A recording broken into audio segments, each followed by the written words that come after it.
Hello my dear. तो आप कैसे हैं? आप लोग अच्छे होंगे। और जैसा कि मेरा नाम अभिनव कुमार और आप देख रहे हैं साइंस एंड मैथमेटिकल सोसाइटी। आज जो कि टॉपिक है मैथ का है, जो कि क्लास 10 के लिए है, जो 10th में है उसके लिए मैं इस टॉपिक को लेके आया हूँ।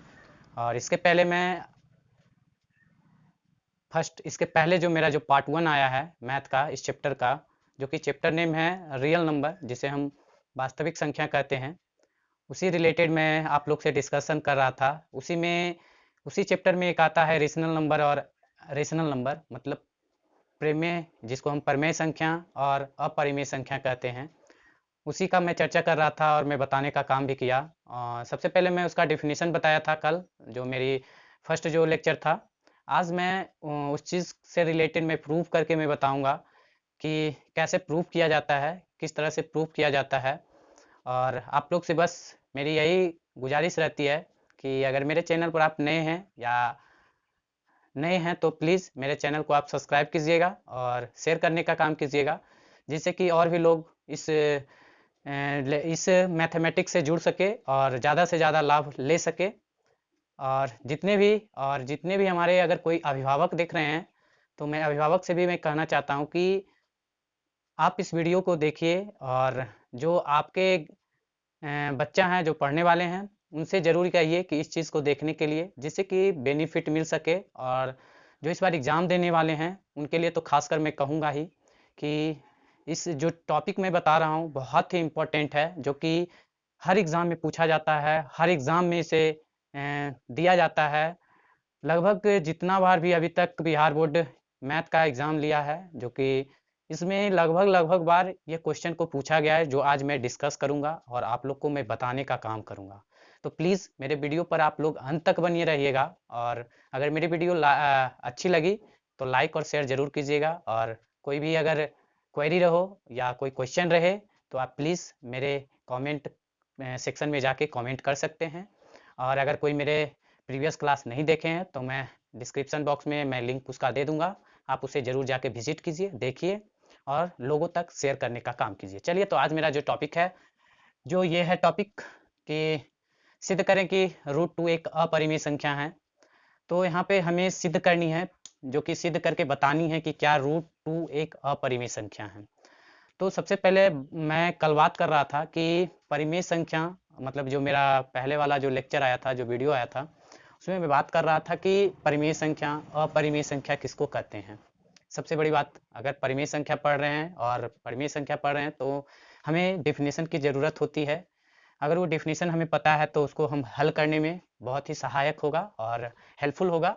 तो चलिए, सबसे पहले अगर कोई चीज़ को प्रूफ करने की बात किया जाए तो उस चीज़ को एक उल्टा मान के चलिए। अगर कोई चीज़ को प्रूव करने की बात आए तो उसको उल्टा मान के चलिए। जैसा कि यहाँ पे आपको कह रहा है कि सिद्ध करें कि रूट टू एक परिमेय संख्या है, अपरिमेय संख्या है। ठीक, तो मैंने क्या किया कि जो रूट टू को मैंने परिमेय संख्या मानने का काम किया। जैसा कि यहाँ पे लिखा हुआ दिख रहा है कि माना कि रूट टू एक परिमेय संख्या है, जिसमें पता है कि परिमेय संख्या के अनुसार, आपको पता है इसके प्रीवियस में मैं बता दिया हूँ कि परिमेय संख्या उसको कहते हैं जो p बाई क्यू के रूप में और q नॉट इक्वल टू 0 के रूप में रहे या लिखा रहे, तो उसे हम परिमेय संख्या कहते हैं। तो उसी चीज़ को मैं यहाँ पे जिक्र करूँगा, उसी चीज़ से रिलेटेड मैं यहाँ पे उस चीज़ को लेके मैं इस जो प्रूफ करने का क्वेश्चन है उस चीज़ को मैं यहाँ पे सोल्व करूँगा, प्रूफ करूँगा। चलिए, तो यहाँ पर मैंने लिखा कि परिमेय संख्या के अनुसार p और q नॉट इक्वल टू 0 दो क्या है, पूर्णांक है। और जो इस तरह कैसा, तो रूट टू बराबर पी बाई क्यू, अभी जस्ट मैंने बोला, इसे मैंने एक समीकरण के रूप में मैंने मान लिया। ठीक, चलिए, दूसरा बात आता है कि इसमें जो मेरी प्रीवियस जो वीडियो था उसमें मैंने बताया था कि उभयनिष्ठ गुणनखंड के बारे में, और उससे रिलेटेड मैं कैसे विभाजित किया जाता है, किस तरह से विभाजित किया जाता है, उससे मैं एक प्रीवियस में मैं प्रमेय बताया था। इसीलिए मैं बताया था कि जो मैं इस चीज़ को मैं बताऊंगा तो आप उस चीज़ को पढ़े रहेंगे तो ये समझने में आसानी होगी, कोई दिक्कत नहीं आएगी। तो यहाँ पर मैंने लिखा यदि P और Q में क्या होना चाहिए, एकेतर। एकेतर कहने का मतलब more than one, more than one.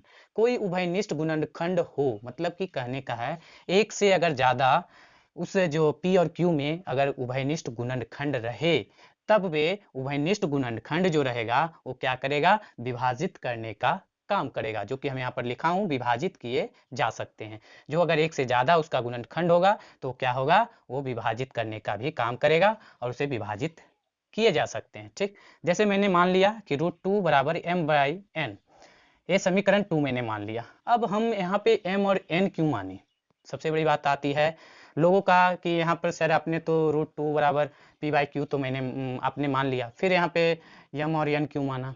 तो हर चीज़ को प्रूफ करने के लिए कुछ कुछ परिमाण, ये क्या बोलते हैं, कुछ जुगाड़ की ज़रूरत होती है, जिसे हम क्या बोल सकते हैं, परिमाण की ज़रूरत होती है, प्रूफ की ज़रूरत होती है।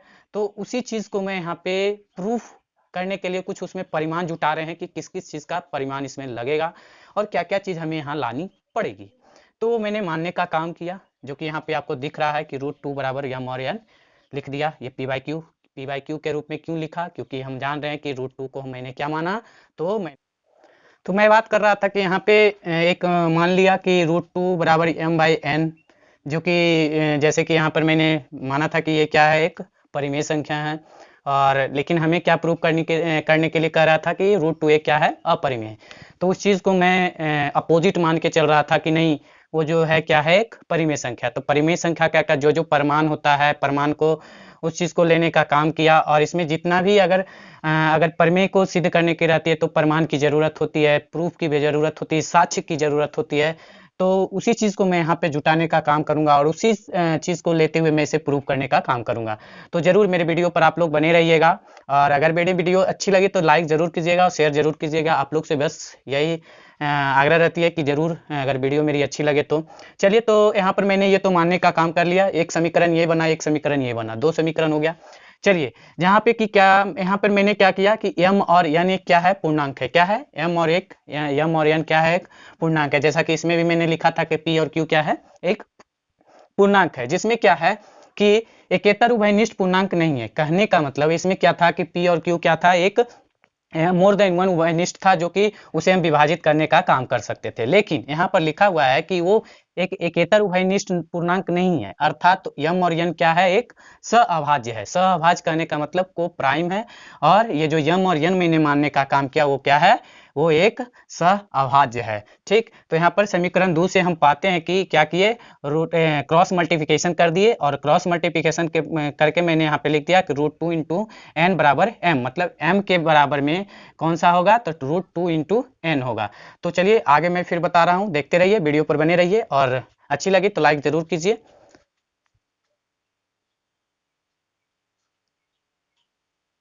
हाँ, तो यहाँ पे मैं बात कर रहा था कि जो मेरा लास्ट में मेरा जो आया था समीकरण 2 से, जो इस तरह से आया था कि √2 बराबर m/n था, और जब उसको क्रॉस मल्टीप्लिकेशन किए थे तो उसमें ये बन के आया था कि √2 इंटू n बराबर m। अब यहाँ पर उसी चीज़ को यहाँ पर कुछ कैलकुलेशन करके मैं किया हूँ कि √2 इंटू n का होल स्क्वायर और m का होल स्क्वायर। तो इसके कहने का मतलब है कि दोनों तरफ मैंने क्या किया, वर्ग करने का काम किया। जब वर्ग मैंने किया तो ये क्या हमें प्राप्त हुआ, 2n² बराबर m²। अब बात आ रही है कि हम वर्ग क्यों कर रहे हैं। तो मैं इसमें एक प्रीवियस में मैं आप लोग से एक बात किया था कि विभाजित जो होती है, विभाजित करने का जो एक फंडा था, बनाने का था, उसमें एक प्रमेय को यूज़ किया जाता था। तो उसी प्रमेय को मैं यहाँ पे यूज़ करके आपको बताने का काम कर रहा हूँ। और जो भी अगर मेरे वीडियो को आप पहले वाले नहीं देखे हैं तो थोड़ा सा कठिनाइयाँ यहाँ पे झेलना पड़े, तो प्लीज़ पहले उसी चीज़ को देख लीजिएगा, उसके बाद इस वीडियो को देखिएगा, और बहुत ही हेल्पफुल है। तो उसी चीज़ को मैं यहाँ पे करने का काम किया, और जब मैं इस चीज़ को देखेंगे तो यहाँ पर मैंने क्या किया कि इस चीज़ को लिखने का काम किया कि 2 जो है, ये 2 जो है, सबसे पहले इसको n को हटा के उसके बाद मैं 2 को यहाँ पर मैंने लिखा कि 2m को विभाजित करता है। पहले ही मैंने बता दिया कि जो p/q के रूप में और q नॉट इक्वल टू 0, और वो क्या होना चाहिए, 1 से अगर अधिक उसका क्या रहना चाहिए, उभयनिष्ठ गुणनखंड रहेगा, तो वो क्या होगा, वो उस चीज़ को उसको विभाजित करने का काम करेगा। तो मैं वही चीज़ को यहाँ पर लिखने का काम किया। तो पहला तो एक प्रमाण मिल गया, एक प्रमाण यहाँ पर मैंने ढूंढ लिया। और दूसरा चलिए, तो इसी चीज़ को पहला तो ये पता चल गया कि 2 क्या कर रहा है, m को ये विभाजित करने का काम कर रहा है। लेकिन एक तो हम और पूर्णांक माने थे n, तो अभी तो मैंने m को सिद्ध किया कि हाँ ये क्या कर रहा है, विभाजित करने का काम कर रहा है। दूसरा मैंने यहाँ पे देखिए कि मैंने मान लिया कि m बराबर 2k, मतलब कि यहाँ पर m के बराबर में मैंने क्या मान लिया, 2k के बराबर में मान लिया। तब हमें क्या होता है कि समीकरण जो थर्ड मेरा बना वहाँ पे क्या करेंगे, इस चीज़ को m के जगह पर वैल्यू रखने का काम करूंगा। तो देखिए 2n² बराबर क्या हो जाता है, 2k होल स्क्वायर हो जाएगा, तो 2k होल स्क्वायर करेंगे तो 4k² बन जाएगा, n² बराबर क्या हो जाएगा, 2k² हो जाएगा। तो इससे हमें क्या प्राप्त होगा कि 2 क्या कर रहा है, n को भी विभाजित करने का काम कर रहा है। जब n² को विभाजित कर रहा है तो वो क्या करेगा, 2n को भी विभाजित करने का काम करता है।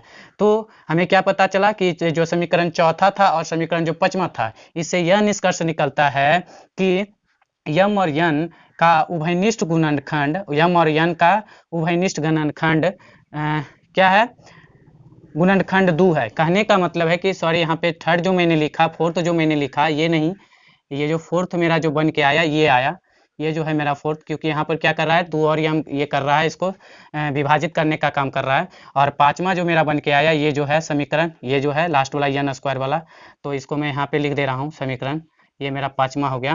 तो चौथा समीकरण और पांचवा समीकरण से हमें क्या निष्कर्ष निकला कि m और n क्या है, एक उभयनिष्ठ गुणनखंड है। जो किसका उभयनिष्ठ गुणनखंड है, तो 2 का है, मतलब 2 क्या कर रहा है, उसको विभाजित करने का काम कर रहा है, उसका उभयनिष्ठ गुणनखंड है। तब हमारी यह मान्यता की m और n का एक से भिन्न उभयनिष्ठ गुणनखंड नहीं है। जो हमने माना कि m और n का एक से अधिक उसका उभयनिष्ठ गुणनखंड नहीं है, ये गलत था। क्योंकि यहाँ पर मैंने जब प्रूफ किया, जब इसको निष्कर्ष निकाला, तो ये निष्कर्ष से पता चलता है कि ये क्या था, कि ये m और n जो पूर्णांक था वो 2 का क्या था, गुणनखंड था। तो ये एक से वो ज़्यादा उसका गुणनखंड था, क्योंकि वो m को भी विभाजित करने का काम कर रहा था, m² को भी विभाजित करने का काम कर रहा था, n² को विभाजित कर रहा था, और n को भी विभाजित करने का काम कर रहा था। एक से तो ज़्यादा ये था, तो यहाँ पर मैंने माना था कि एक से ये क्या था, कम था, मतलब ये नहीं था।